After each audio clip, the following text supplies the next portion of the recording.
Here I was. So I thought I'd actually done it. I thought I would be successful in my first attempt to run 5Ks in under 19 minutes. But that's when it started to happen. My name's Salvatore. I'm a humble 9 to 5 office worker, someone that likes to, after work, roll up his sleeves, cook some amazing plant based vegan meals for me and my girlfriend, someone who likes to lace up his shoes and cross the finish line faster than he ever thought possible, someone that likes to ride his bike. And if you're wanting to take yourself to the next level, leverage your 9 to 5 the best way possible in terms of how to build incredible fitness, lose weight, have an amazing quality of life, then click the link in the description below and you better transform your life through the power of cycling, and everything's explained in that. So I'll leave it to that. But the purpose of today's episode, or today's, I guess, reflection, is this is off the cuff. I haven't scripted this at all, so I wonder how this will come out. But I want to reflect while the kind of idea is still fresh in the head, how I felt about my most recent park run, a 5K in which, in my mind, I was set to want to crush and do in under 19 minutes. And I kind of want to take you through kind of the day itself and kind of the build up and what I've learned. So normally, I prepped the night before, so I had everything ready. I had my kit all sorted. I knew what shoes I was going to run in, what tights I had.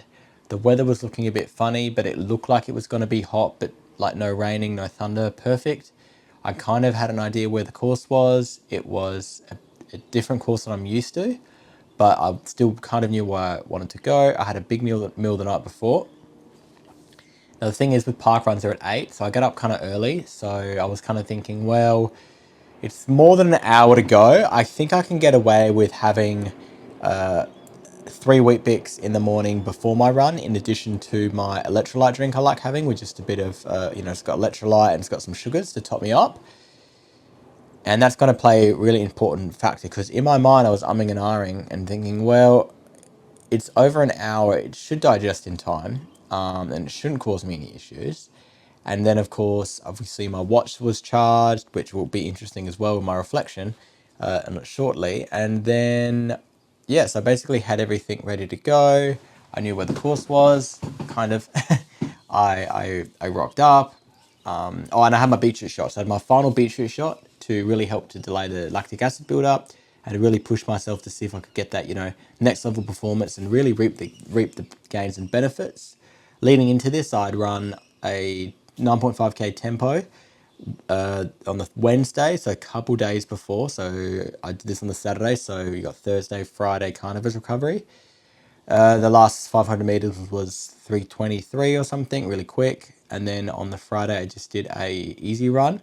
Now I'm kind of wondering if I should have done the easy run on the Thursday, or if this was too much pressure to do the tempo in conjunction with the 5K, which we'll kind of get to in a second. So, as I'm kind of alluding to, so I get there, I warm up, I take 10 minutes to warm up, and it's really hot. I'm full on dripping, and I'm like, this is going to be a tricky one.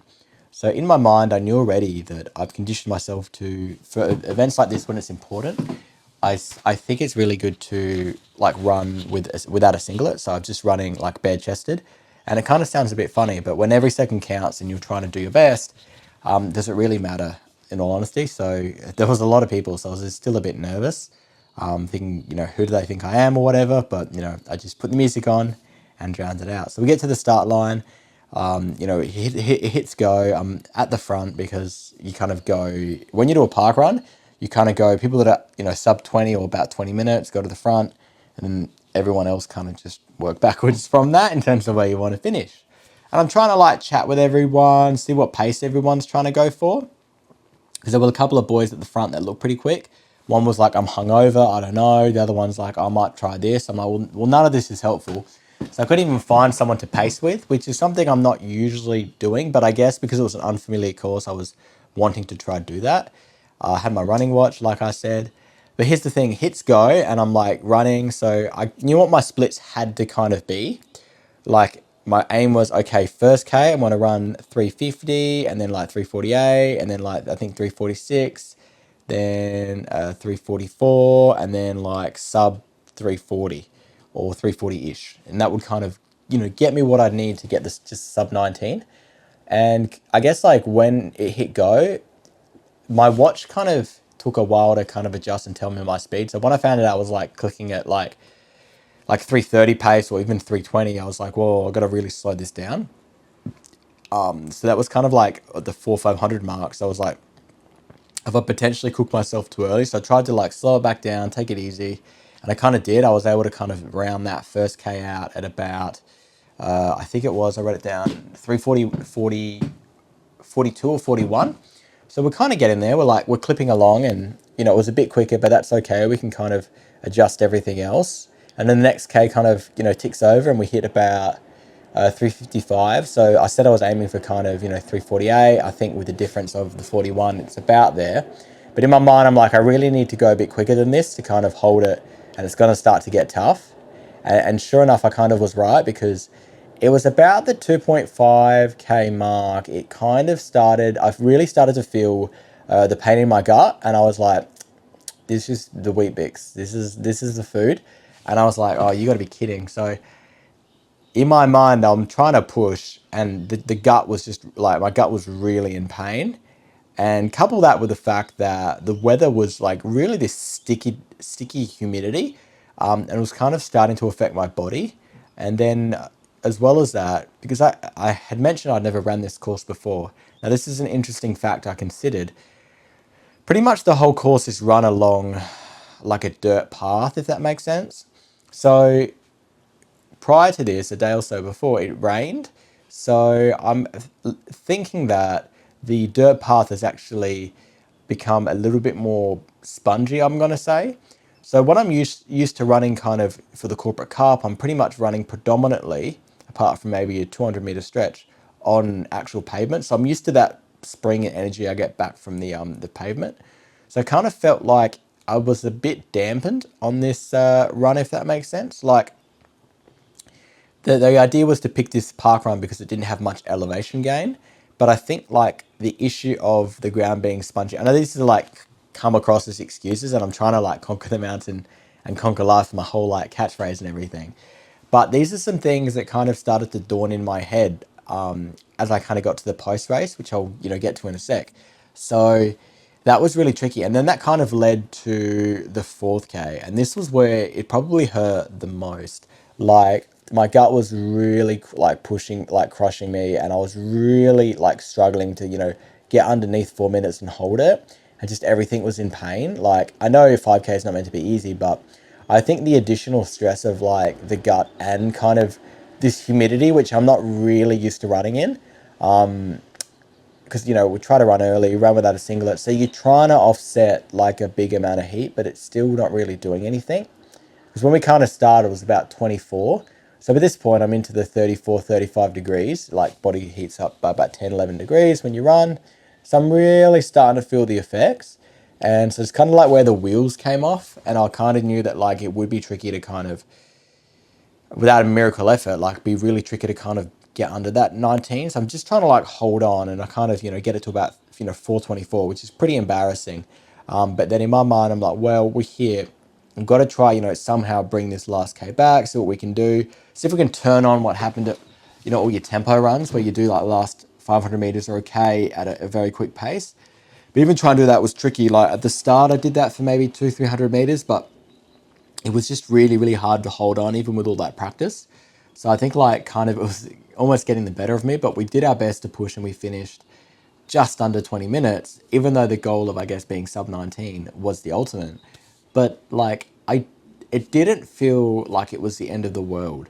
And this is really interesting because I had kind of a plan of what my pace had to be for it. So in my mind, as I finished this, it kind of felt I was like 70-80% of the way there, which kind of sounds ridiculous, but let me explain. So another factor I forgot to mention about the watch was when I got to kind of the trees, because of how the GPS is in the watch, it kind of got really lost, and it took my pace up to 5 minutes, which is okay, but it kind of meant that I didn't really have much of a bearing as to how I was like tracking as I was kind of going into turns and kind of navigating that part of the run. So it's kind of like, which wasn't the end of the world, don't get me wrong, but it played also a factor too. But I guess what I'm trying to get at is the whole 70% the way there, or 80% mostly there. It was because like the first K was really quick, the second K almost equally too, and I kind of had a pace and target I knew I had to hit. So I like to think, on reflecting on it, if the fourth K, which ended up being 4:24, was say something like 3:44, that takes off about 40 seconds from total time. And then the last K, instead of being 4 minutes and 1 second, was say 3:40 or sub 3:40, like I'd practice, in my actual, tempo runs, then we would have crystallized the sub 19 effort. So that's kind of what made me think about it. And it's really interesting because this is, I guess, the first park run I've actually ran like sub 20 since all the way back in 2019. And even though I'd achieved the sub 20, like I'm already thinking of like the next thing. And I am grateful for that sub 20, ironically, but like it's funny to kind of see how wanting to conquer that next mountain, you kind of conquer a mountain along the way, which is kind of really interesting. And you're at a better place where you're able to start seeing how certain factors influence like the run, and it kind of becomes important for when you do future runs and kind of understanding how you can tackle that in a better way, which I found really, really like insightful. And I guess further the point about the stomach being not feeling great, as soon as I finished, I like threw up. I tried to find a spot where kids couldn't really see and just had to throw up. And then I just had some water and it just wasn't great. But these things happen. And I guess if I could probably have a takeaway for you, it's like, try to obviously eat the big meal the night before. What I could have done was maybe had the Wheat Bix maybe even later in the night, just before bed. So a little bit extra of a top up then, and then have the sugar water in the morning. So it's kind of like another way to tackle it. So you give your body more time to digest a bit more, just to top it up a tiny bit more for carb loading purposes. And that's kind of, I think, what I should have done. Simply, or maybe just had, as I was kind of contemplating in that morning, just have an apple and the electrolyte drink, and that probably would have been just okay. That wouldn't have been as heavy as say the Wheat Bix. These are all kind of me theorizing, but I think that was a key thing. But overall, I'm grateful for the fact that I still ended up finishing 10th place, which I couldn't believe. It was a great atmosphere. Everyone was having fun. Everyone felt the pain of the heat, but I guess we kind of overcame the mountain of the uncertainty, a new course, to have some really good takeaways. And I see it as more of like an overall win to doing, or like a pretty close effort, like a good training run for my first attempt at running sub 19, which is pretty cool. So you know join with me as I kind of share my next attempt when I do this. Otherwise, I know I have the ability to do it, but it'll be really interesting to see how the next attempt goes, and potentially I can get it, and it'll be great to follow and document that. So as I kind of always say, conquer mountains, conquer life. Thank you.